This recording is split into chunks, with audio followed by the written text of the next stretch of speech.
executive member सावरायनाय लादों बेनि बागै सिगाङावनो नोंसोर मिडियानि साफ्रोमबो मिडियानि मानसिफोरखौ आं साबायखर बावो आरो दिनै जोंहा परर बतझर मनदल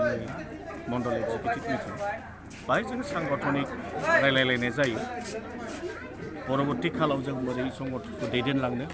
आरो संगठनखौ मजबुत खालामनायनि सायाव रायलायनाय जायो जोंनि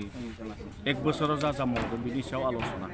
ओमफ्राय जोंनि लक्ष्य उद्देश्य पार्टीनि संगठन बेखिनिखौ रायलायनाय जायो आरो मजबुत खालामना जोङो फैगौ इलेक्शनाव दा जोंहा 26आव लकसभा दं MP इलेक्शन 25आव जोंहा BTC इलेक्शन दं आरो 26आवबो जोंहा विधानसभा इलेक्शन दं बेफोरनि थाखाय जोङो संगठनखौ प्रिपेरेसनाव लांनो थाखायनो जि आलोचना खालामनाय जादों आरो जों बोरै मावलांनांगौ मा लेभेलसिम बेखौ सावरायनाय फैबाय थानाय समाव मा रायजोफोरनि थाखाय माबायदि खामानि मावनो साखाफारा जानानै दं देख जों BTC सरकार हिसाबै मोननै पार्टीखौ जों नुबोबाय जोंनि रायजो राजा साधारन रायजो राजानि जेबो मुलाम्फा जायाखै आरो सिस्टेमनि जेबो परिबर्तन फैयाखै आगोल जा सिस्टेम दं बे सिस्टेमानो दं जों खिन्थु मोनसे खोथाखौ गेरेन्टि होना बुंनो हायो BJP फैयोबा एसेबाबो आदर्श जोंहा चेन्ज जागोन आरो जों दा माखासे सेलेक्सनफ्राव जों नुनो मोनो बे उमुक पार्टी तुमुक पार्टी जाय दुखिया मानसि जायहा मोननांगौ PMJY न' मोननांगौ जायहा न'आनो गैजा रोङा बिसोरबो डिप्रेभ जानाङो बेबादि मेन्टेलिटिनि जों राजनिति बाहाय सोलिगासिनो दं खिन्थु बे जोंनि समाजनि थाखाय थिग नङा जोंनि समाजा जुदि डेभेलप जानांगौ उन्नति जानांगौबा जोंनि राजनैतिक दलफोरनि बेनिफिसियारि सेलेक्सननि नेटआ थिग जानांगोन जोङो दुखिया हिसाबै लानांगोन बाहाय खुनु पार्टी फिलिंसआव लानो नाङा बेबादि आइडिय'लजिखौ जोङो दस्रायाव मोनाखै एकमात्र जों BJPनि दारैसो बे सम्भब जों आसा खालामो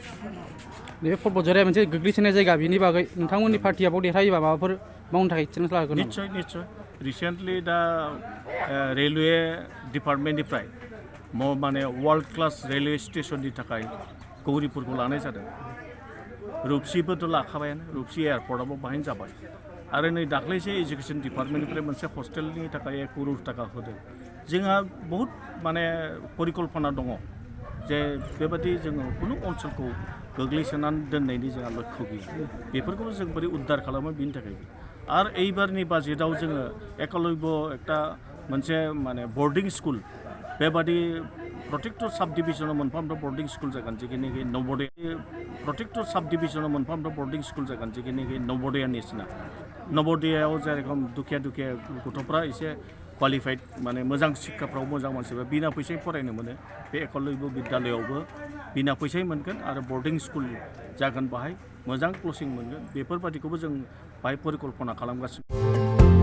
39 बोसोरनिफ्रायनो देहायारि जोथोननि बिथिङाव बुहुमनि बयजोंबो फोथायजानाय लोगोसे साबसिन आरो रावजोंबो रुजुजायै गोरोन्थि गैयै फिथाइनि रादाय होग्रा एप'ल' डायग्नोस्टिक्सआ नोंथांमोननि साखाथियाव सौफैबाय बे एप'ल' डायग्नोस्टिक सेन्टाराव थैजों सोमोन्दो थानाय गासिबो बेराम COVID-19 बेराम खि हासुदै आरो गुबुन गुबुन बेरामनि आनजाद खालामनाय जायो नोंथांमोनहाबो आनजाद खालामजाफैनो हागोन थङा जाबाय क'क्राझार टाउननि मालदां बाजारनि साखाथियाव थानाय रिलायन्स पेट्रल पाम्पनि उल्थाथिं रोखायै मिथिनो थाखाय नोंथांमोनहा 6001517103 नाम्बाराव सुलु लानो हागोन एप'ल' डायग्नोस्टिक सेन्टार क'क्राझार